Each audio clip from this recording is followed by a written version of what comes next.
Welcome to LC Screen Talk. My name is Larry, and today I'm joined by two special guests, Rachel Wagner from Rachel's Reviews. Hi, Rachel. Hi. And then Tyler Calvert from Tyler Calvert's channel. So, hi, Tyler. Hello. And today we are talking about Avengers Endgame and a little bit more in depth of a spoiler discussion, because I think all three of us, as well as pretty much every reviewer across the internet, found it quite difficult to review this film and talk about it without putting any spoilers in. So, of course, we have to do a spoiler discussion. So, let's just kick things off with general impressions. Rachel, do you want to kick us off with what your general thoughts on the film were? Oh, I loved it. I thought it was incredible. I think for a 3-hour epic, it clipped along very well, in my opinion. I didn't feel the length. I've seen it twice, and I was equally drawn in both times. I thought they did such a good job closing off this arc, I guess, at least, of these characters, particularly your original 6. I thought had really compelling, interesting stories that I'm still kind of thinking about. And I know, after I saw it, I felt like I'd been a part of something really special in a movie event that, I don't know, may never happen again. It was exactly the opposite of how I've been kind of frustrated with other franchises, where I felt like they didn't really respect the characters and didn't give them the closure that I wanted. So I was very excited about it. All right, Tyler, what were your thoughts on the film overall?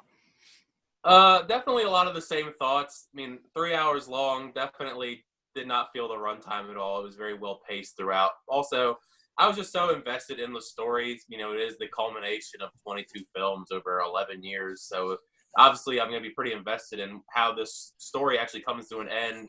You know, had a lot of laughs and tears and super crazy comic book insanity.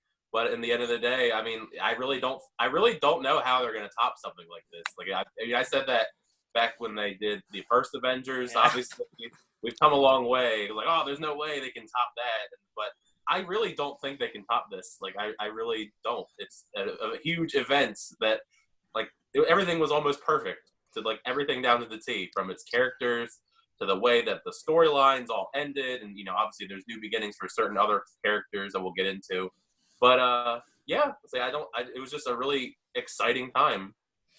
Yeah, and I have to give it up to the Russos and everybody involved, from the screenwriters on upward, that this was a pretty near impossible task, I think, to satisfyingly make this conclusion to so many character stories and to such a big part of so many moviegoers' life, that to create something that satisfies the fans, critics, pretty much everyone on this kind of level and this scale and grandeur, I mean, that is really impressive to me. So kudos to everybody that's been part of this. Obviously, kudos to Kevin Feige for really showing how difficult it is to put something together like this, when I think so many other studios have tried and failed.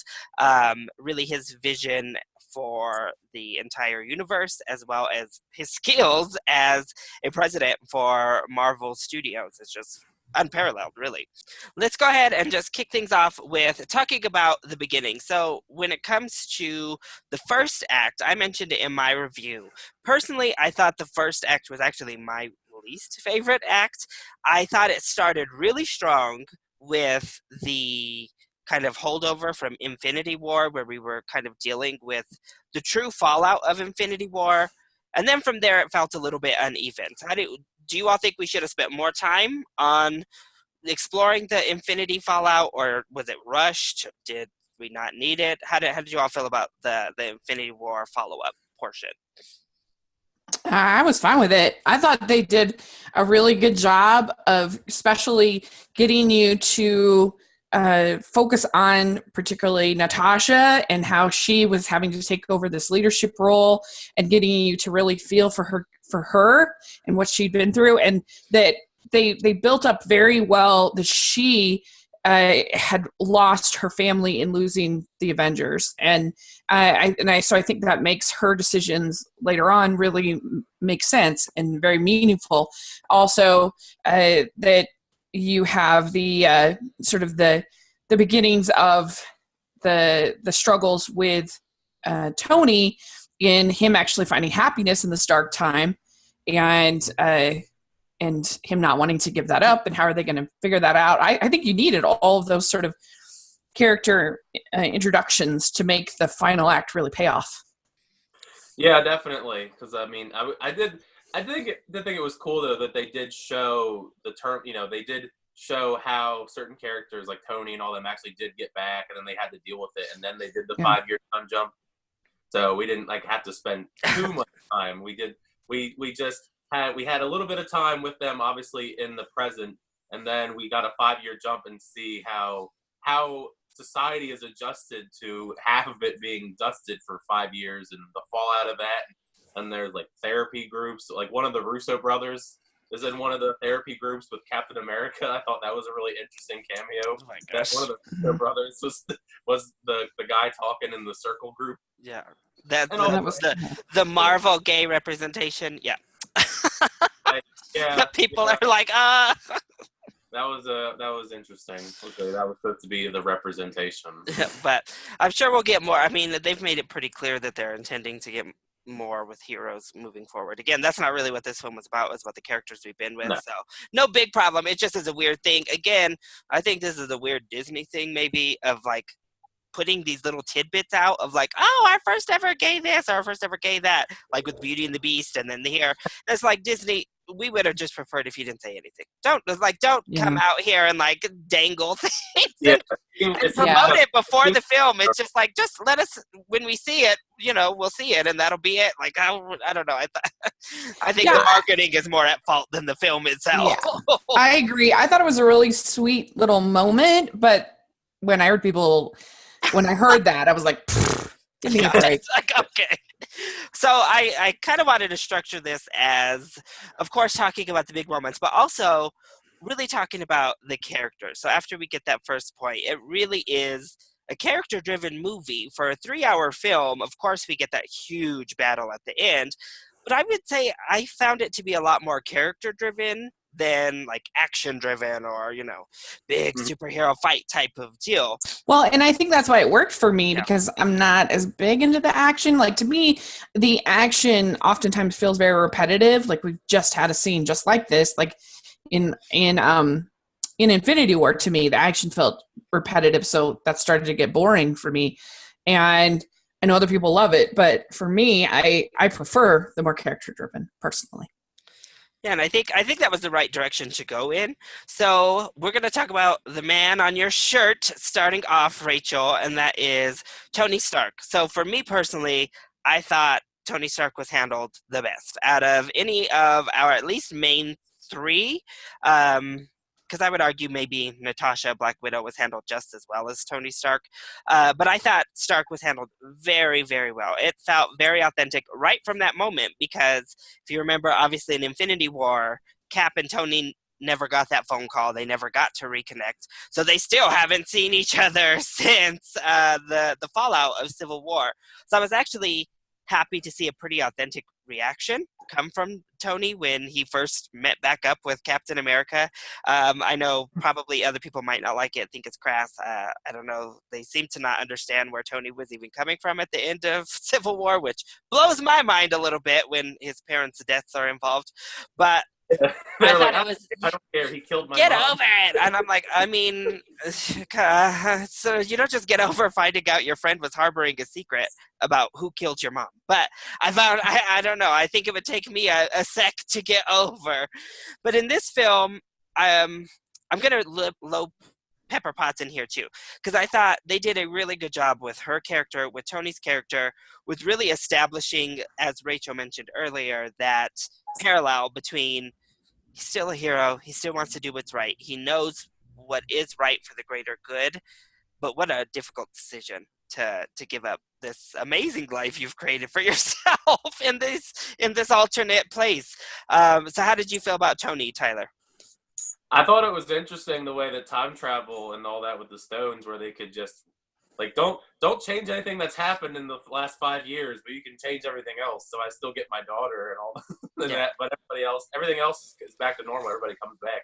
Yeah. But he definitely. I mean, obviously, it was very definitive. Like this was the end of his character storyline, whether like he liked it or not. But I mean, I think it was a good culmination of everything that we've seen in all the other films leading up to this, and it was sad, but at the same time I was happy at the same time, just because it was the way it was wrapped up, and he has a daughter, and he got his good closure. He got to at least enjoy another conversation with Peter Parker before he died, and he got to be the big hero in the end, which made everybody cry. Rachel? Oh yeah, I loved it. I thought it was amazing because you got to have at least one person who has to sacrifice something, or otherwise, why not go back in time? Like, why not? Of course you would. And so it makes sense to me, and it makes sense for it to be him because he's the grandfather of the whole thing, of the whole cinematic universe. And yeah, I thought it really, really worked. I think his him being the end, the whole arc for him, I think really, really worked. And I it brought on the feels for me, that's for sure. Yeah, I thought his death scene was really well done. Again, they give Peter Parker probably one of the best like impact moments in the film, like emotionally. But then, of course, I mean, they sealed the deal with Pepper there at the end. Just like we're okay, we're gonna be okay. It was like, oh my gosh. I actually thought he was just gonna die in the beginning. Like I really thought. I He thought just. I Oh, thought that. that would be the big bait and switch. You see all these scenes of him as Iron Man in the trailers, and then he actually just chokes to death. Just in space. dies. Oh my gosh. I just didn't like it when he pulled out that IV. I was like, oof. Yeah, That CGI was a little bit wonky too. Woo! That was one of the weird, kind of wonky CGI moments. Was like super skinny Tony at the beginning of the film. You're like, whoa. I mean, again, it makes sense, but the CGI is a little bit strange. a lot of super skinny and a lot of very fat people. Yeah, so let's go ahead and talk about the fat one. Let's go ahead and discuss Thor next in our trilogy of heroes.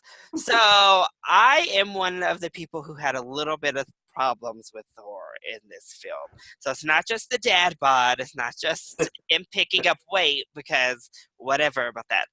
I really feel that I was just disappointed that Thor was kind of the doof of the team. Again, he kind of came from this place before, but I mean, he was basically a joke this whole movie. He got the moment with his mom, which was really nice. That was obviously, for me, highlight of the film for Thor's character, seeing his mom again and getting to talk to her and have that moment about being worthy again and kind of getting his mojo back. But I don't know, even in that final battle, I was pretty much like, what's Thor here for? Like, why? I mean, I don't know. What's his purpose in this battle? What's Thor's purpose on this team right now? I was just very disappointed that he was basically just a joke in the team and pretty much near useless when it came down to all the big scenes. I don't know. How did y'all feel about Thor's evolution here?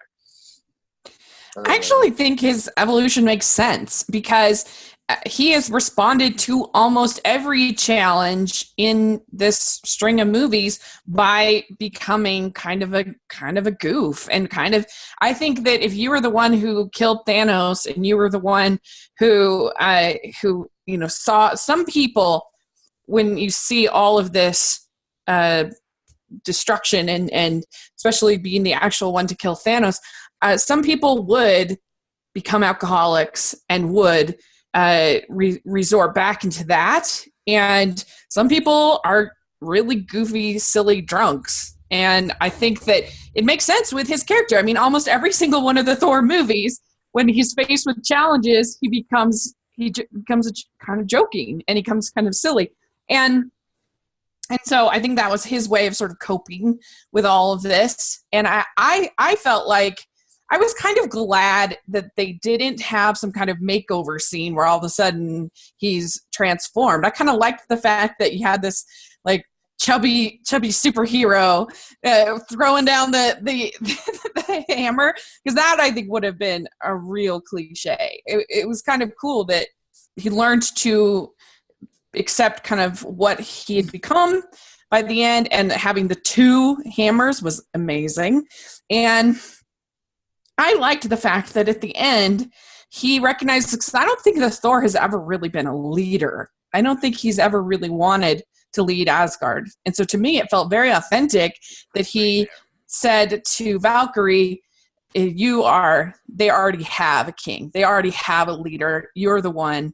And now we get the amazing potential of Star-Lord and Thor together in Guardians of the Galaxy Volume 3. If you wanted me to be pumped about that movie, that is the carrot to dangle in front of me, because that's going to be so good. And I mean, if anything, I would have more issues with the portrayal of Star-Lord, I guess, in this more than Thor, because I think it totally fits with his personality in all three of the other movies. I will say I have to give credit to the end too. That was the second Thor moment that worked for me, was him handing it over to Valkyrie. Felt authentic. So Tyler, your thoughts on Thor?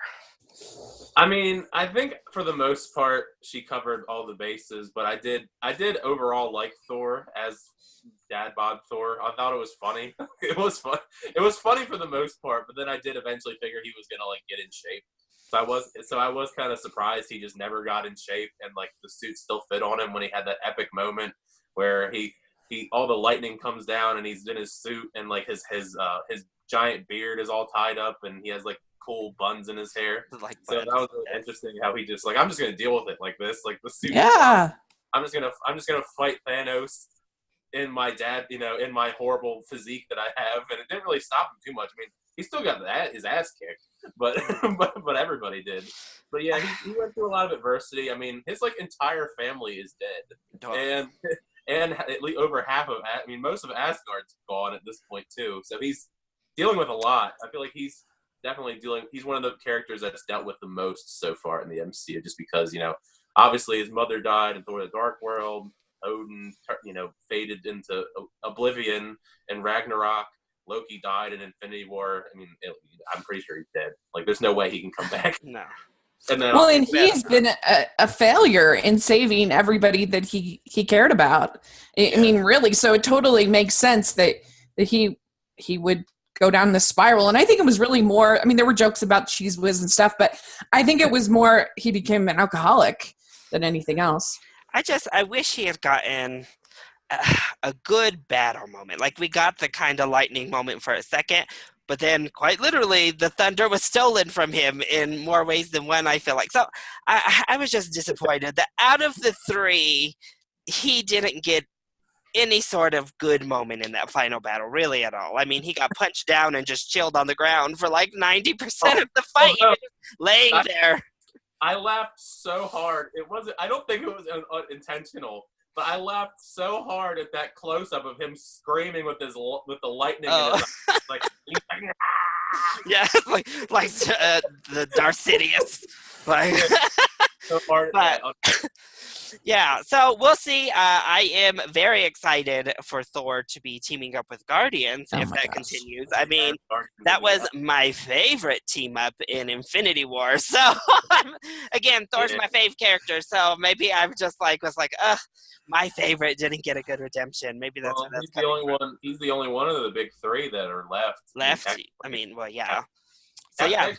I thought he did get a good redemption. Like I said, with him coming to his own and realizing that he was not supposed to be a leader, and then going and giving it to Valkyrie, I think that was a really like truthful moment for him. And I think that then him going with the Guardians is going to be really great. I mean, not all sort of redemptions are necessarily the same. So I think he became sort of self-aware and is moving forward. So I know, but he's a god. That was a pretty puny god, as Hulk would say. That was a pretty weak god out there. I was saying Thanos was kicking everybody's ass. It didn't really matter. It's true. But when you're next to like literal humans and you're a god and you're pretty much like way worse than them, I was a little bit like, oh, okay, this is fun. So let's talk about the third one. The third in our like OG trilogy that really had the screen time here. So Steve Rogers. I think a lot of people are going to be very happy with everything Steve Rogers in this film. So I have some things to say. Are we going to talk about how he has America's ass? I mean, That was amazing. That was so good.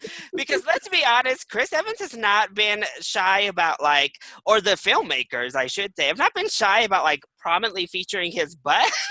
I just love how between they got written into the movie. between the boxing he's done, the running in those sweats that he's done. I mean, they got his butt up on camera quite a bit. So he even did the backward looking over his shoulder pose for Infinity War.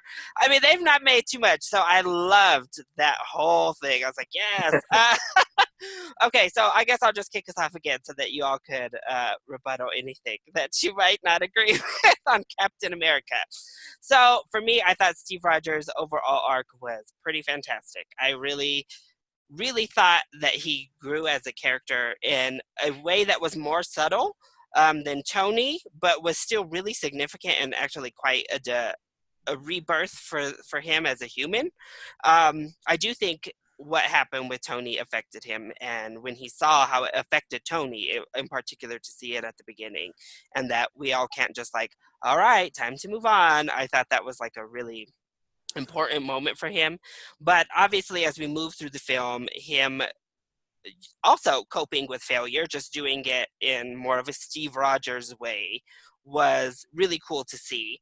And then as we moved throughout, obviously he got some really wonderful moments moving throughout history and throughout time. Of course, we had America's ass moment, which was great. He fought himself. And the very end of the film, I liked and I didn't like all at once. So, Rachel, what did you think of Steve's character arc? Oh, I loved it. It was amazing. I liked him kind of realizing that he, when he's having that, conversation with Natasha, where he says, I tell people to move on, but I haven't really, moved on myself. And so there were some really, really good moments where he's dealing with his failure, his inability to be the leader that he wants to be. But then when they end up going back in time, the fight with himself was incredible. Yes. And when he sees Peggy, I about lost it. It was incredible. And I just think what more could I want for that character than to end up with Peggy and to have a life with her? That was perfect. And I think that that was just a perfect way to end our character. I like characters to have that kind of closure. And I thought him giving the shields to Falcon was great. And I don't know. I just thought it was great. Finally got their dance. Oh, I know. It was so good. That was a perfect ending to everything. Yeah. Tyler, how'd you feel about Cap's arc overall? I thought it was interesting that he turned into Clint Eastwood at the end of the movie, because on that park bench, because he looked like, I was like, what is this Clint Eastwood? He does kind of look like Clint Eastwood. He did. I agree. Now is Clint Eastwood Captain America now? The aging makeup they did, or the CGI, it was just he looks like Clint Eastwood. Yeah. That just bothers me. But other than that, I agree. Say his arc was the way it was structured, the way it ended. I mean, I really don't think they need to ever bring him back, because he's done. There's not much more you could do with his character. Of course, he's not dead, but he's very old. You don't need to bring him back. I was pissed though that I wasn't really pissed, but I was not happy with Falcon getting the shield, just because I always wanted Bucky to get it. But I mean, either one, you could have picked either one, just because both of them took up the mantle after Captain America. Well, he died in the comic, yeah. But either one could have been Captain America after this. So I mean, it had to be one of the two, and it's Falcon. But oh well, they're going to be together in a TV show anyway. I do have to say, I really was sad we didn't get a Bucky Cap moment. That was kind of one of the things I was sad about. I was like, really? We've been through all of this, and Bucky literally was just like, you go ahead. And then I assumed it would follow up with Bucky getting that closure moment with old Cap, and he just didn't. So I was like, oh, this is kind of, I don't know. I was a little bit sad, because it's wow, we've literally had 2 movies dedicated to you, purely to your friendship, with Civil War and Winter Soldier and a good portion of the first Avenger, and also focuses on your friendship. And I'm like, oh, we didn't get closure to this friendship in this story. Oh no. I did love that when everybody arrived at the final battle, you heard Sam go on your left. Oh, yes. And then all the portals open. So what do we feel about the ending itself and kind of how it worked? So that was one of the questions I have. So Steve Rogers, he goes back in time and decides to stay there and decides to live out, obviously, the life he didn't get to have with Peggy Carter. But that kind of made me start to think, what is this? What does this mean, though? What are the implications behind there never really being a Captain America? Captain America now has never been really a part of the team. He couldn't have been there for the battles. He couldn't have done all of these things that he did. He could have been there. He would just be like 80 years 80? old. He'd just be really... I mean, that's what they talk about, the whole paradox of time travel, because the new reality becomes the new past. New past becomes the present, and the old past is still the past. So it's just one of those things that's time travel. That's the way it is. Because about Thor as well when he brought back Mjolnir. So it's like, what's gonna happen in Thor: The Dark World? No, but it also is like a true concept of physics. This is way out of my pay grade, but that there are multiple realms and multiple. There's a whole theory in physics about it. Is that there are multiple worlds that all are kind of coexisting at the same time, and so that's where you basically have to kind of throw this one out too, that you have sort of multiple kind of realities going on here, because that's the only way. I guess I just wondered at that point, then why was he there at the park? I don't know. See, that's where it kind of got jumbled for me, because if his new life with Peggy is a whole different universe, then why is that exact same Steve Rogers now sitting right here with us again? Like, that's where it got like, oh, these parallel realities now are like colliding together, and I'm not quite, I don't know. That's where my mind went a little bit. He literally fights that parallel reality at one point. So I don't know. It's like, oh, that's just. I don't know. I will admit, sometimes these things got a little much. Like Mjolnir was able to stay. I also was like, why did Steve take Mjolnir back with him? But into time, and then he just left him there, left Mjolnir in the past with Peggy, or I don't know what he did. But then also, am I crazy, or was Gamora not at the funeral? He's still dead. Did she? That's my other thing. It's like, okay, so Steve Rogers was able to change the parallel, but Gamora, she came back and like came into this world. Did she get snapped? Was she part of that snap that Tony did? Did she disappear with all of the Thanos brought parallel people? So she's not going to be in Guardians 3. I was. That's where my mind started to go near the end. Well, yeah, that, and obviously the other thing was the President Nebula killed the past Nebula, so you would think there would be some concerns there. Yeah, I mean, I don't know. He's a robot. But. Of course, yeah, the whole end, and even that one, I was kind of like, wow, this is very strange that you can control somebody from a different universe in your universe. But I accepted Nebula a little bit more, just because I was like, well, okay. And Nebula's, she's like a cyborg, basically. I mean, she's not fully, like, it's different. Yeah, I thought it was just, yeah, the whole Cap sitting there on the bench as an old person, to me, made the timelines get real wonky, because again, I was accepting Gamora just disappearing again or staying. I probably would have accepted her staying in their new universe, but it doesn't seem they did that. But then they showed Star-Lord still searching for her in the yes, they did show, but I don't know if that's because she was just like, peace, I don't actually know you people. Yeah. I don't know who you people are. I'm out. Does the Soul Stone release her because it now has Scarlett Johansson? I mean, all that stuff, I have no idea.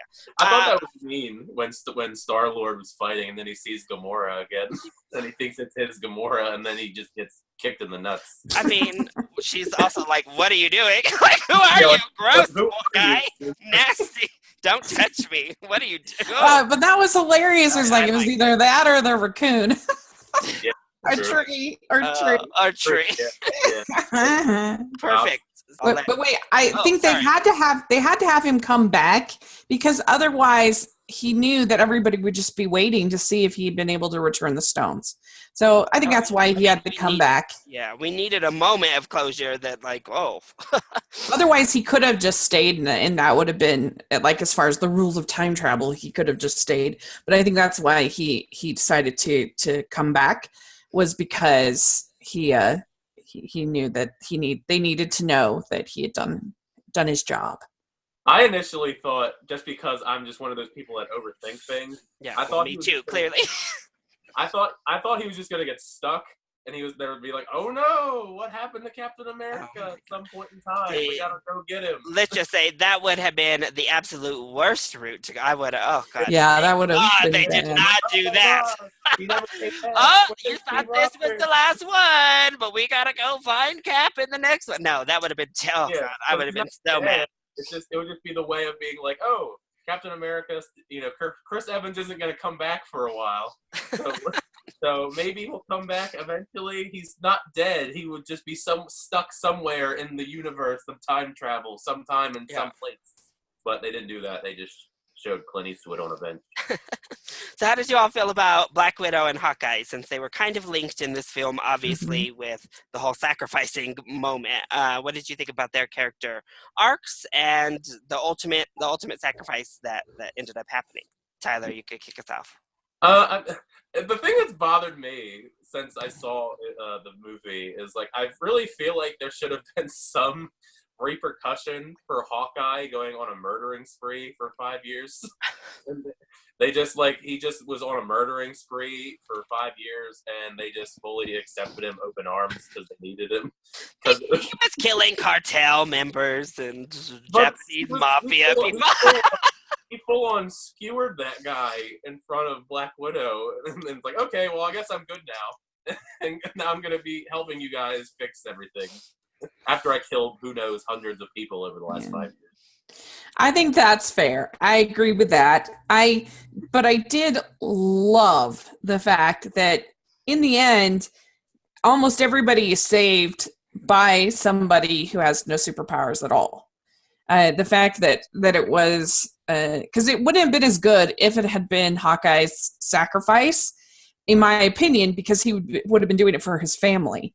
But with it being Black Widow, with being Natasha, she was doing it for her Avengers family and for the people at large. There was no more sort of self-interested motivation aside from her love for her fellow Avengers. And so I think that that's really cool that it was her sacrifice that saved everybody. It's very cool to me. I thought it was fantastic. I thought this was kind of Black Widow's shining film. Mm-hmm. She really got more moments here for me of, like, deeper substance than we've ever seen with her character before. I thought the sacrifice was really done well, and it didn't come across like any sort of cheesy or inauthentic. You could really tell that both of these people did love each other, and it was a deep friendship that ran, way back, and I really thought it was a powerful scene, a powerful moment for both characters. The only question that I have is, why is the Red Skull the Soul Stone Keeper? I don't understand. Never answer that question. He just is, for some reason. It's so weird. Well, they have that weird kind of convoluted backstory in Infinity War that he tells very quickly about him holding the one time, and it almost killing him, so it took him, so he couldn't have other people. I don't know. He had that quick explanation in Infinity War. Hawkeye just beaten death because I thought he was going to die in Age of Ultron, and then Quicksilver saved him, and then I thought he was going to die in Endgame, and then Black Widow saves him. So for some reason, they just like to just tease me with Hawkeye possibly dying, and then he doesn't. I know. I just think it's a weird choice, because it seems like to me that somebody honorable would want to be in charge of the Soul Stone. It seems like it's a punishment. It's certainly a punishment for him to, like he said, now he has to guard the stone without ever being able to get to it. So he's, like, punished for all of eternity. I don't know. It was a weird thing that they put in Infinity War.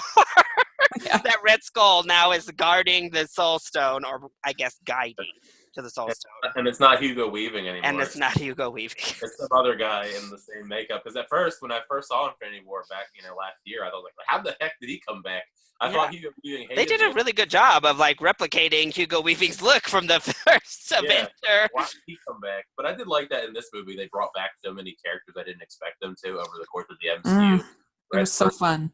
So good. Robert Redford came back. Obviously, Tom Hiddleston came back and then just pieced out with the Tesseract in the Avengers. Oh my gosh. Yeah, I loved it. I was like, oh my gosh. He literally just pieced out. He's like, I'm out of here. Yeah. I'll let you idiots fight here. I'm going to go. Yeah, that was awesome. So I guess that's going to be their tag into the new show and in the new Loki show. Oh. Even though I heard it was supposed to be like he was just going to do like voiceover and it was going to be like a prequel somehow. Because where did he go? They never answer where he went. I also just don't know why it's called WandaVision. Like Scarlet Witch's show is called WandaVision. If there's no like, they just even care about Vision at all. They didn't even bother trying to fix him or making some other new Vision. They just like he's dead, he's broken. It doesn't matter anymore. I mean, I guess it'll be a prequel. Like, is it just going to be a love show? Is it going to be like them hiding out where they were before Infinity War? It's going to be like 6 episodes of Scarlet Witch, like kind of showing how powerful she is, but not really like they do. Maybe it'll just be it'll be Vision cooking for Vision cooking for her. Like, oh my gosh. Yeah, who knows what they're going to do in that show. So yeah, let's talk about some of these moments in the past. So we obviously talked about the battle in New York with America's butt and Loki and his shining moment. Hulk now. Don't forget Professor Hulk. Oh, yes. Look, I almost forgot all about. Okay, so I don't know. One of you might be a little bit more well-versed in Hulk comics than I am personally. Can Hulk do this, or is this something innately She-Hulk? Did they just give him She-Hulk's ability to, like, be smart and Hulk all at once? He has done that before. Okay. He has done the whole thing where he's been the Hulk, but he's smart like Bruce Banner. Okay. I was like, I've just known him as like Hulk, and her as the smart Hulk one. So I was like, wait a minute. I think it's interesting in each entry. It looks more. They make the Hulk face look more and more like Mark Ruffalo. Mark Ruffalo, yeah, and this one clearly. Every time. Yeah, I didn't mind Professor Hulk. I thought he actually looked pretty good overall. I mean, the Hulk is so hard to render and not make look like super rubbery or weird in general. And I thought he looked good. You need the Hulk is always such an interesting character. That's why I think they've really struggled with solo Hulk films. Because you need somewhere to go with an impenetrable, unkillable rage machine who literally gets his power from getting more and more angry, and that like makes him more and more unstoppable. So it's like, I think legally they can't make Hulk solo films. That's why they keep throwing him in everything else because they have the Universal. I think. Well, I think that's a blessing in disguise for them because I think he's a really tough character to get down. And the Avengers movies and Thor, Ragnarok, and all that because they can't do solo movies, which I actually am fine with too. Although I did like the Incredible Hulk with Edward Norton a little bit. It's okay, but I did like that they kept the romance like. They didn't try to completely erase the fact that the romance has happened, but they didn't try to like rekindle the romance between he and Black Widow. It wasn't like oh my gosh, we're both back. One of the weirdest decisions. Yeah, it was. I mean, it was terrible. But I did like, even him being like, yeah, I really tried to bring her back when I could, and the devastation. So, what did you think of Professor Hulk, Rachel? Oh, loved it. I especially loved his whole thing with the Ancient One. That was great. Oh, it was Tilda Swinton was great. I didn't know that we'd be getting her back Me again. neither. I was like, what? That was I thought that worked really well. It put new protective on that scene because now you're thinking, oh crap, while this stuff is going down in the Avengers, the Ancient One's up there killing Chitauri as well on top of the Sanctum Sanctorum. Yeah. That was crazy. I was like, oh my gosh, Tilda. Oh, I loved that whole sequence. The visuals looked great. I loved their back and forth with each other as well. And again, she's a character of duty. Like, she has a singular job. So I really enjoyed that they had to get her to a point that felt authentic for her to say, oh, okay, I'll give this to you. Because, It It was funny though because it was like the Hulk was just going to take it at a sheer force, and then Oh yeah, she was like, "You thought so? No, same trick she did with Doctor Strange. No." But we forgot to mention really quick that amazing scene in the elevator. Oh my God, it was so good. So good. I was dying. I was just like, it was so good. I absolutely. It's gonna be another elevator scene, though. I thought. Me too. I was like, I liked. See, but those were the moments I liked. The callbacks that didn't just replay. You know what I mean? So it was like a cool callback that then swerved. You know, so I thought that's how you do fan service. Yeah. They said Hail Hydra. Yeah. Oh my gosh. See, a lot of people, I knew that would be a criticism coming out of it, that people like, oh, fan service.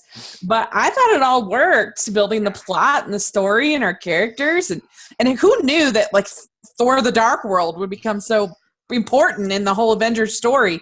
Because that was hilarious and great. And I don't know, there were so many great moments. Yeah. It was so I have fun. to say, because I was initially, when I saw the red carpet and I saw Natalie Portman on the red carpet, I was like, wait a minute.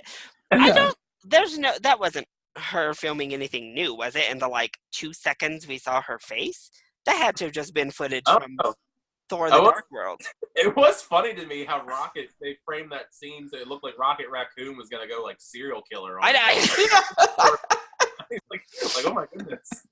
I mean, I'm also glad that they didn't have Thor go in there, because that was also really a stupid idea. It's like, Rocket, she's going to see him walk in looking like this and be like, what the hell? Like, what are you doing? And get away from me. Like, what happens when you walk out of here all chiseled and then you come back in 20 minutes and now you're like little Big Lebowski? We might have seen Thor get kicked in the balls too. Jane Foster might have been like, oh my God. What kind of magic is this? I don't know. I kind of thought it was new. I don't know. I mean, I was just so caught up in the moment. I mean, but I figured she only was in it for like literally just a real quick flash. We got her face because she gets into the room, but I was like, oh, clearly that's footage from the. I mean, I don't know. She seemed very not enthusiastic about being a part of this universe, so I can't imagine she came back in to shoot for like 2 seconds of screen time. But I haven't seen Thor 2 in a while, so I can't say for sure. Unfortunately, I have seen it recently, but I block it out of my mind. So how did we feel about Tony and his father and that whole so good. Yeah. I loved it. That whole thing with, like you mentioned earlier, when he saw Peggy and knew, like, oh, I still can't go back there. And, you know, it was Margaret. And how amazing was that Michael Douglas de-aging? Like, they have mastered that. It looked so good. Yeah. I couldn't believe it. As well that they showed the old school Ant-Man helmet on the table. They didn't show him as Ant-Man, but I thought they were going to. Yeah, I mean, it probably would have been easier for them. And they did such a good job. Michael Douglas said that was a great little part, a little cameo. Star-Lord getting knocked out from the scene, from the first Guardians, just like, okay, I'm done. War Machine just like came up and just like straight up Superman punched him and he was out. I can't deal with this anymore. Yeah, it was great. I loved it. Face again, Jumanji and Hansu, if they was going to play out that scene, since he's been like in every superhero movie this year. Right? I would have been pretty funny just to like see him like coming and being like, what? But isn't that funny? He's doing Captain Marvel and Shazam. Yeah, everything, everywhere. And Aquaman. I figured, it may as well be an Endgame too at this point.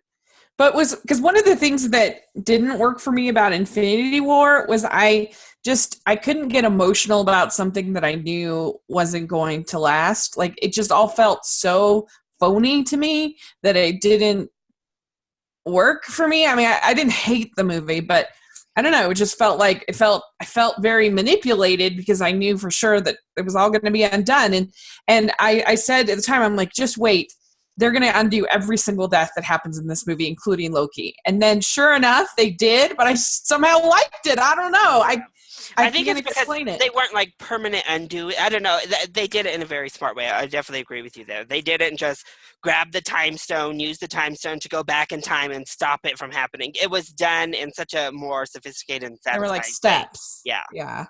Yeah, I agree. I don't know. I just think they'd pull. I came out of it being like, wow, they did it. They pulled it off. How did they do it? Because I was so sure The they other weren't thing going to be able to.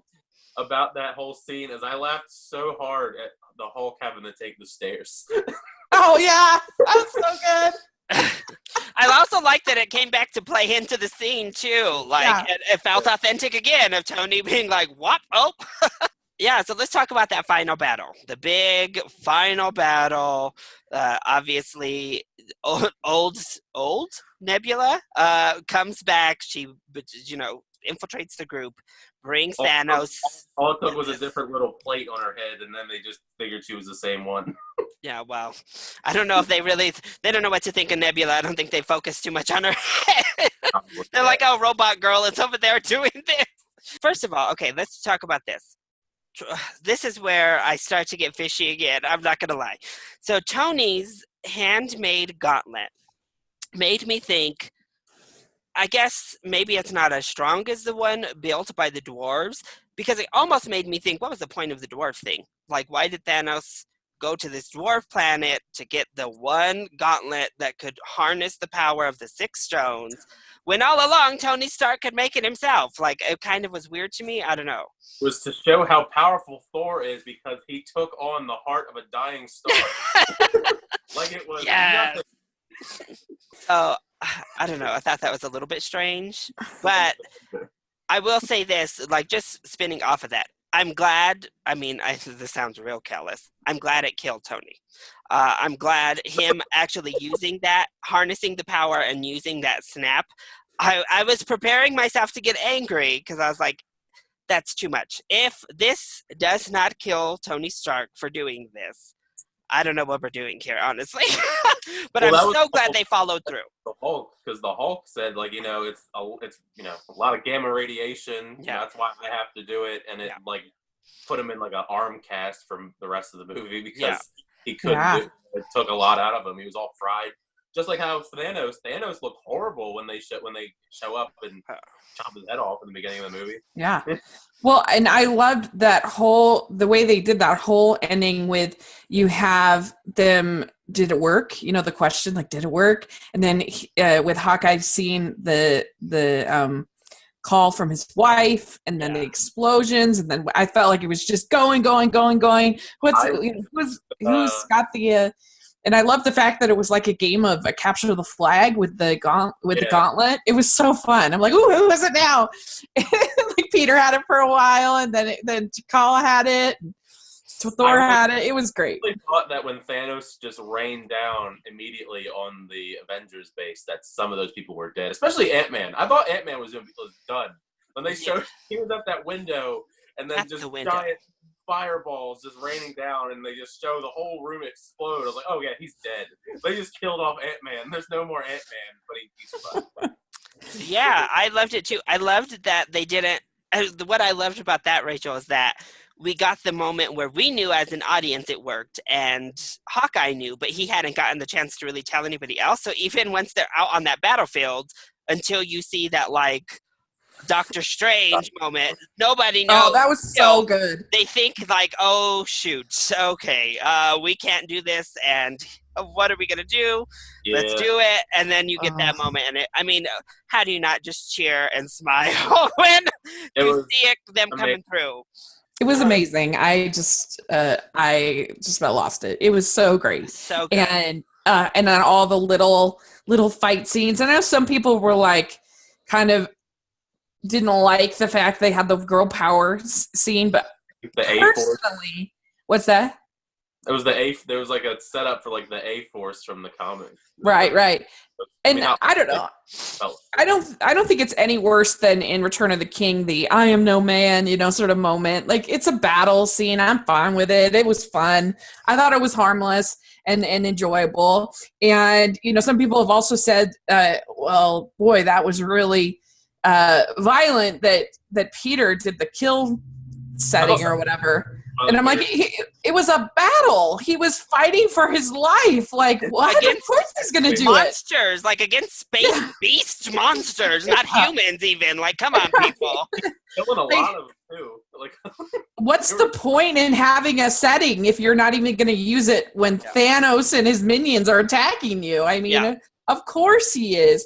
Yeah, and because people are because I didn't like Shazam because I didn't think the tone worked very well, but they're like, well, what about all that violent stuff in an Endgame? I'm like, it was a battle. They were like it was a war scene. It wasn't in a boardroom where people were talking. So it's not the same. I'm still speaking that. Now, obviously, I don't want to talk too much about Shazam because that's a whole different issue. But I still, to this day, after seeing it, I was shocked that he just straight up just bowling balled his brother out of that door, out of like a building. You brought it up, Rachel. How did you feel about the girl moment? Basically, the thing that caught my eye was like, oh, this is the fact that it was so similar in the dialogue to Infinity War made me be just a little bit like, oh, okay, of course, because everyone loved the one in Infinity War. But obviously now it's like, whoa, look at all of these females that we have on the team right now. And obviously, it did definitely read like the future is female to me because it's like, oh, all the new ones, all the ones that are going to be alive at the end of this, holding the franchise up from now. Yeah. But what did you think? I was fine with it. I thought it was fun. It made me smile. Yeah. It was cool. I mean, I can't deny it was awesome. Although I still think that they need to just keep showing more of how powerful Scarlet Witch is. Let me just say, I loved her moment in this movie, though. I loved that Scarlet Witch moment of her coming up to him. I laughed at that so hard at that Coach Thanos is like, I don't even know who you are. You will. She's just like wrecking him. I don't even know who you are. You are so insignificant to me. I don't even know who you are. I loved that she, like, again, we saw Thor, Captain America, and Iron Man try it, but she thrashed him. I mean, she was dominating Thanos one-on-one. He had to bring the rain down. She did it in Infinity War too. She was holding back Thanos, and he had 5 of the 6. Yeah. You know, I was kind of surprised that they. I mean, I was happy because I was worried they were going to overuse Captain Marvel. But when he just basically was like, boom, you're gone, I was kind of surprised that they did that. Well, I think I like that they did it. Didn't do anything. I like that how they did it. She was very powerful, and he had to call upon the Power Stone to do what you said, Rachel. Like, so he had to get the Power Stone particular to really smash her with another Infinity Stone. Otherwise, you know, she was in there like, okay, I got this. Like, you know. Well, she came into that battle like a wrecking ball. Just like, I'm going to flying right through this ship. Yeah, that was pretty cool. So how did you all feel about Captain Marvel's integration into the team? I found it very interesting that since they had her at this overpowered level, they had to find ways the audience would accept for her to just go away. They had to find reasonable reasons for Captain Marvel to just leave for a while and then come back when needed. So how did you all feel about her integration into the team? I was really worried about it, but I thought they did a great job. Yeah, I actually liked her a lot more in this than her actual movie. I think the brothers did a much better job with her than the Mississippi Grind people from the Captain Marvel. I forget their names. There's 2 of them. I thought they did Mississippi Grind too. I like that movie more. And I really liked actually her interactions with the whole team, even when she comes in, because, you know, she kind of has that same attitude of like, cool, so where can I go kill Thanos? Like, y'all are sitting around the table, I want to just go. I'm going to go kill him. I'll be BRB. Yeah, I'll be right back. I'm going to go take care of business. But it still turned out to be like a more team effort, especially near the end. And I also kind of was like, I commend you, Peter. Who was the one? Oh, it was Hawkeye who started. And I was like, Hawkeye, you better pass that gauntlet to somebody else. Yeah. This is not the job for you, Hawkeye. Shoot it. But once we started getting it to Peter Parker, and then, of course, like Valkyrie and Black Panther and then Captain Marvel, I was like, okay, now we have it in the strong hands. Or, I mean, yeah, then it led to that moment of like, how are you going to get it through all those people by yourself? She's not by herself. But yeah. I was so glad Valkyrie got Pegasus back. I was like, oh, yes. I don't know where he came from again, but I love it. I don't know where she got him. But... I know. Where were you hiding this whole time, Pegasus? While she was on that trash island. He was somewhere, between Ragnarok and Infinity War. Yeah, so she found him somewhere. But not a plot hole, but interesting development that wasn't fully developed. Yeah. So here's my other thing. Okay, so I know, again, this is a pretty cheer-worthy moment, and I alluded to it in my spoiler-free review, is the whole Cap wielding Mjolnir thing. Of course, it can happen. Many people have wielded Mjolnir other than Thor throughout history. But it's going to allude a little bit back to my Thor criticism, is I feel like first of all, I guess, what is it that makes Captain America more worthy in Endgame than he was already as a pretty worthy person in Age of Ultron? That was my first question. Two, Uh, what made him even think to like hold out his hand to get Mjolnir? You know, like what was the thought process to be like, I'm gonna take that. I'm gonna go get Mjolnir. I don't know if it was intentional. Maybe it's just because like they're both owned by the same company. But it reminded me a lot of the scene in Force Awakens where you think that where you see the Luke's lightsaber kind of jumping around in the snow. Then it flies away, and you think it's gonna be like Luke or somebody, but it's Rey, and she holds that lightsaber. It reminded me of that, but just with Mjolnir and Captain America. I say they're both Disney. I was saying that's what I was like. I don't know if it's meant to be that way, but in my mind, I was like, oh, they're both Disney. This must mean something. I don't know. He just lived a little longer. He just lived a little longer, and he served a little bit more, and he'd fought himself. I was fine with it. Everybody in my whole theater cheered. Everyone loved it. It was amazing, and just a little more worthy. Just a little bit better. I was fine with it. I was mostly fine with it. I was fine with him doing Fielder, but again, I felt like, okay, when are we going to get to like a little bit of?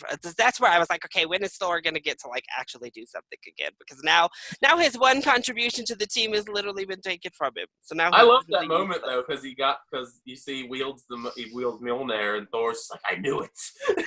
I did like that. I knew it. Oh, so here's the other thing though. So back to the dwarves. What was the point of the dwarves? Because I thought that the whole concept behind Stormbreaker was that a human can't wield it. Like other creatures that aren't a god, again, going back to Thor's gods, can't wield it just because of what it's made out of. It's not like Mjolnir. It doesn't just go to who's worthy. It was a weapon crafted like for Thor. So again, I was like, oh, I mean, Stormbreaker is not about worthiness. So how was Cap able to wield this? I don't understand. This is getting a little fanfic for me with him holding both of them. I'm like, okay, this is a little bit the Captain America fanfic for me personally. But the opening moment was awesome, but it got a little fanfic for me. Yeah, he went in with the hammer though. He did. He was like, okay. So what I loved was him using his shield with Mjolnir. Like those moments are when I was really into it. But then I think once we got Stormbreaker in, and I was like, okay, this has been much. But Rachel, what were you going to say? No, I mean, I think that because even at that point, that Thor had lost the ability to wield, I guess, Mjolnir, whatever, the hammer, and so then they had to make this second thing so then he could do it. And so I don't know. I was fine with that. Oh no! So he couldn't. They just lost the handle. Like the dwarf just lost the handle of Stormbreaker. So Groot had to make him a handle out of his hand. But I don't think. I always thought it interesting that doesn't get touched on a bunch. That it's actually part Groot. Part Groot, like Groot, Stormbreaker Groot. Maybe Groot who chooses who's worthy to wield Stormbreaker. Maybe that's how that one works. I don't know. I'm not an expert on the that kind of thing, so I didn't even notice it, to be honest. Well, I mean, again, Mjolnir has a precedent set that, like, I mean, Jane Foster wields Mjolnir, and Mjolnir has an enchantment on it in which whoever's worthy by Mjolnir gets to whoever the hammer itself deems worthy gets to wield it. So maybe it just changed its mind. I don't know. So that one I was okay with, but then, like I said, as we started going on, and this was more Infinity War developed lore of all of these things that nobody else could create, these things that the dwarves can create, and they are so great, but yet Tony Stark can create a pretty close replica, and then anybody can take this big axe and now can be strong enough, human or otherwise. I don't know. That was a little weird. I want to know who created Thanos' because that thing did some damage. Oh, yeah, I was like, whoa, what is Thanos' sword made out of? It just sliced right through Cap's shield. It's made of the most material ever. Yeah. Hasn't he had that thing before? Yeah, he did. I swear I've seen that. It reminded me of the Inquisitors going back to Disney and Star Wars again. But it's fun. I thought he was going to do the Inquisitor thing where he flies with it like the Inquisitors do. Oh. All right, so let's just say overall final thoughts. I guess, how does this film succeed in what's probably the ultimate goal? In first and foremost, I'd say concluding the Infinity Saga, the entire Infinity Saga we've been building over 10 years at this point towards, but also in turn leaving the MCU at a place and with people in place to move forward from here and, start whatever phase 2, I guess you could say, since it's Saga 2. How do you think they did in accomplishing both of those things within one film? Rachel, do you want to kick us off? I think what they did is they managed the characters very, very well, and they gave an ending. I think sometimes people think that we want, as fans, that we want a edgy ending that's going to surprise us, but that's not actually true. What most people want is they want their characters they've been invested in to be safe and to end on a sense of closure, a sense of happiness. I mean, that is why the ending of How I Met Your Mother, I Will Never Forgive, is because they ended it on this terrible, they thought they were being all edgy and weird, and it was terrible. That's not what we want. We've invested all these years into these characters. We want to know that they're going to be safe and that that their lives mattered and there's value. And so that's where they got wrong, that frankly Star Wars that's what they got right, that Star Wars has gotten wrong, in my opinion.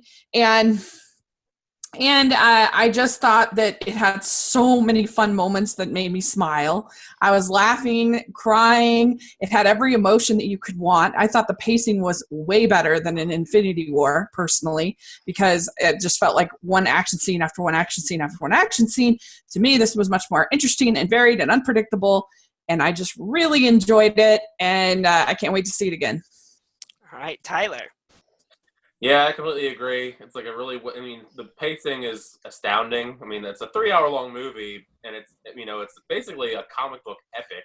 I mean, 3 hours, it wraps up so many storylines, gives the fans what they want, and, gives a definitive closing ending to most of these characters that we've grown to love over 11 years, which is sad, but also good at the same time, because also you got to make room for the new characters, the Captain Marvels of the world. Now she's probably going to lead the team, and whoever's left, because there's a lot of the people that are left are going to Disney Plus TV shows, but there's still room to have more movies. I don't know if they could really top this though, just because they maybe could, but it would take a while, because I just don't see us getting as invested in the newer storylines like we have with Steve Rogers and Thor and Iron Man. I just don't see, because they're the big three. They're the Marvel big three, and 2/3 of them are gone, basically. It'll be interesting to see how Far From Home does, because if it feels sort of weird, I don't know, it'll be interesting to see how that one feels. But Mysterio, that's all I care about. Yeah, that's gonna be I'd fun. like to talk about America's butt. Maybe Spider-Man is challenging Cap now, since that's no longer competition, because that's still from the set and that suit. I was like, oh, well, hello, Tom Holland. Nice to see you again. But remember, Larry, at FanX, when Clark Gregg said that there was going to be there just might be merging between the television shows and the movies on Disney Plus. So it's gonna get thing though that I'm curious about, I guess they wouldn't reveal something like that, especially now. But Tony Stark is dead. So who is making his new suits, or are Stark Tech still making him new suits? And if they are, why would he even ditch the Iron Spider suit for the new suits he has in Far From Home? Because that suit seems way better than the stuff that he would have in Far From Home, between the stealth suit and back to his. Well, I guess technically it's a different suit. It's black and red. But like, I don't see why you would go from those from the Iron Spider suit. And I bet you they're gonna make some explanation that Happy is somehow involved. I would think. I mean, honestly, I'm like, a simple way to solve this is Peter Parker be Peter Parker. I don't know. Peter Parker, like, legit be Peter Parker and not rely on Tony Stark to make all of his tech. Be the genius that he is and make his own tech like he's always done. Well, he's smart in the MCU, but he can't make a suit. Yeah. Like, the suit he made was just some random fabric and goggles. No. Yeah, he doesn't have the resources. I know. I'm kind of want old school Spider-Man. Maybe they can. He's not crazy skilled like Andrew Garfield or Tobey Maguire, who can sketch a full blown suit and then stitch it and do all that crazy stuff in his house on a newspaper photo salary. Maybe it's Shuri. Maybe Shuri and Wanda are like expanding their role now and helping out Spidey. We're gonna make you some Spider-Man suits because we can.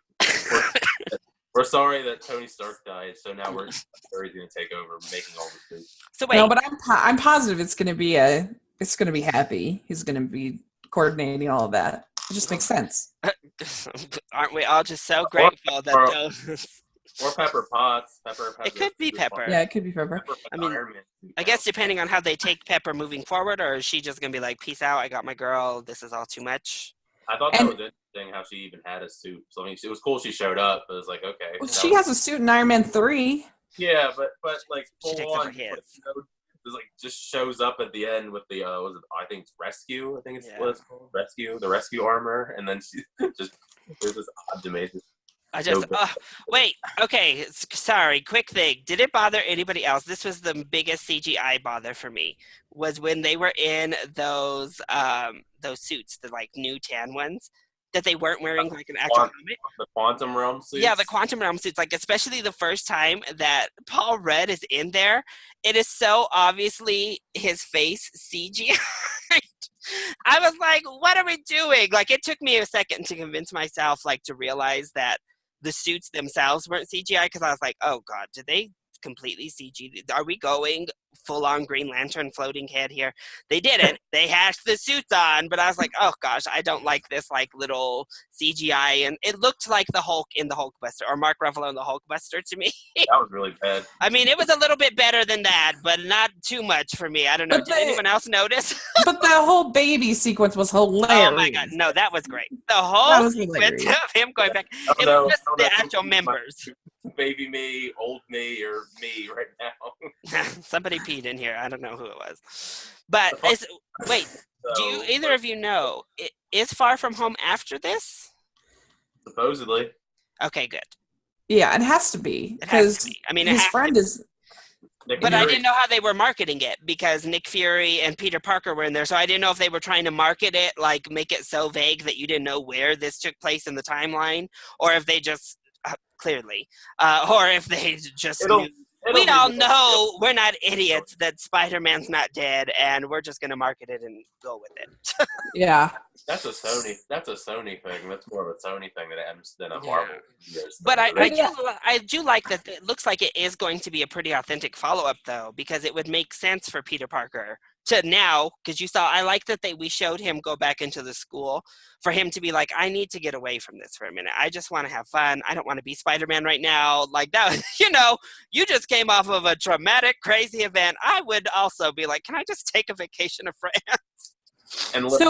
And then he meets up then he has to fight Mysterio and the Elementals, so he can't catch a break. So yeah, was all of his classmates then were dusted too? Because they wouldn't all be the same age as him. If it's that was the thing I was very true. Scott's daughter aged up like 10 years. 5 years. I know, but she looked a lot older. I was like, whoa, girl, you aged. What kind of hormones have you been eating in your beef? Wow, you aged fast. My God, whoa. You went from this adorable, tiny little girl to this, like, 16-year. Yeah, I know. I've got to pay attention to that birthday party scene in Ant-Man. Figure Yes. out how old she is. She's so small. Even in Ant-Man and Wasp last year, she still looked like maybe 8, not like 11, 12. I don't know. She looked old to me in this one. I was sad that they aged her up because I really liked the young Little girl. Yeah, I mean they had to, but I agree with you. I really thought the girl was she had such a good chemistry with Paul Rudd too. Everyone else is the same age now. Yeah, because if it's post Endgame, then either all his friends had to get tested, so they'd be the same age as him, or a couple of them would be like way older. Ned has just been held back for 5 years. He just can't get out of school. Gonna see. Oh wow. Yeah, but also 2 things. How sweet was that moment with the cheeseburgers? And that was so great. So good. It was so good. And then also, did anybody else were you confused about who that teenager was at the funeral? Was it Iron Man 3? It was the Iron Man 3 kid. Okay. I was like, who is that guy? I caught it later. Like, I thought it for a second, but at the funeral, I was like, wait, that's the Iron Man 3 kid. Yeah. Like, who is this guy? Yeah. I was like, is that a new character that they're introducing? What's going on? Yeah. And then I looked it up, and it was the same guy. I kind of felt That was bad. fun. Black Widow kind of like her death was kind of shrugged off. She didn't get like the full-on funeral treatment like Tony did. They said, girl, we got things to do. You sacrificed yourself, but we got to go. like Black Widow died too. But I did like that little moment between Scarlet Witch and Hawkeye. That was nice. Oh, it was so good. I felt like that was odd because it's like, why those two? Like, when did they ever really have like a friendship? Oh my gosh. I actually think that my friend thought that kid was Quicksilver because she texted me after she saw it. I was like, did I see Quicksilver? I was like, no, that wouldn't have made any sense if they brought I would have been like, what? That would be like some BS like Captain America when he went back and returned everything. Also decided to just like push Quicksilver out of the way too. But then Hawkeye would be dead. No. Well, no. Just I guess not. Captain Could you America. imagine? Oh my God. But yeah. I think they did a great job. I loved Black Panther so much. Once I get my rating up, you'll see how much I loved Black Panther. So certainly that's where my interest heavily lies right now moving forward is I love those characters. It was awesome that he was like him and all them just rolled out first once the portals came. I loved it so much. I was like, yes! And I love that, again, we got that chanting again because I just love the whole culture from Wakanda. I thought it was so good.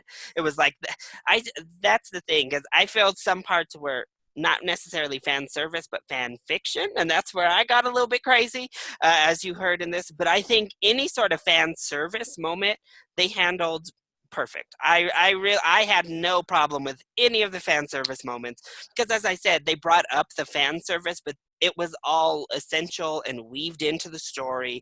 None of it was just dropped to be dropped in, other than maybe the Iron Man 3 kid. I don't know. That's more of like an Easter egg. Yeah, that's an Easter egg. But I thought and a lot of them didn't just replay the exact same moment. We got new material with the fan service, like interweave. So I thought it was so good.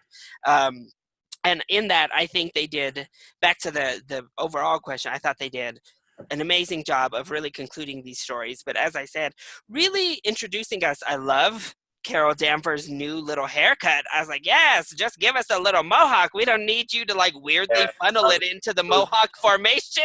It was comic book accurate. I was surprised they did that. Oh, I thought it looked great too. I was like, oh, this is a good hairstyle for you, Carol. But yeah, I'm super excited. I thought it was fantastic. Hopefully tomorrow's plans pan out and I get to see it again. I just want to revisit it, see if maybe some of my nitpicky gripes go away, and they weren't as present watching the film because, as I said in my review, I would nitpick, but then there would be such an awesome moment that I was cheering. So, I mean, those are the moments I really remember coming out, is the cheering. The thing I thought was really funny, though, when I thought about it more, is I thought it was hilarious how everybody got transported to the battlefield except Samuel Jackson and Colby Smulders.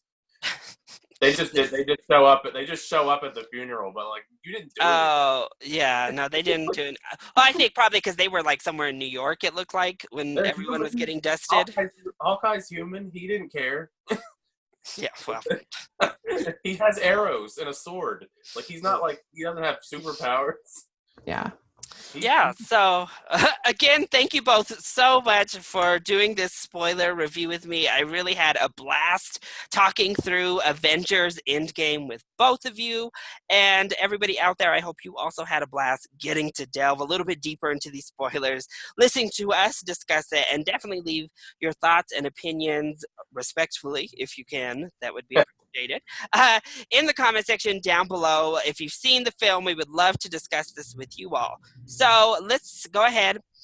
Also, if you're watching this video, make sure that you check out both Rachel and Tyler's channels. So Rachel, do you want to tell everyone where they can find you?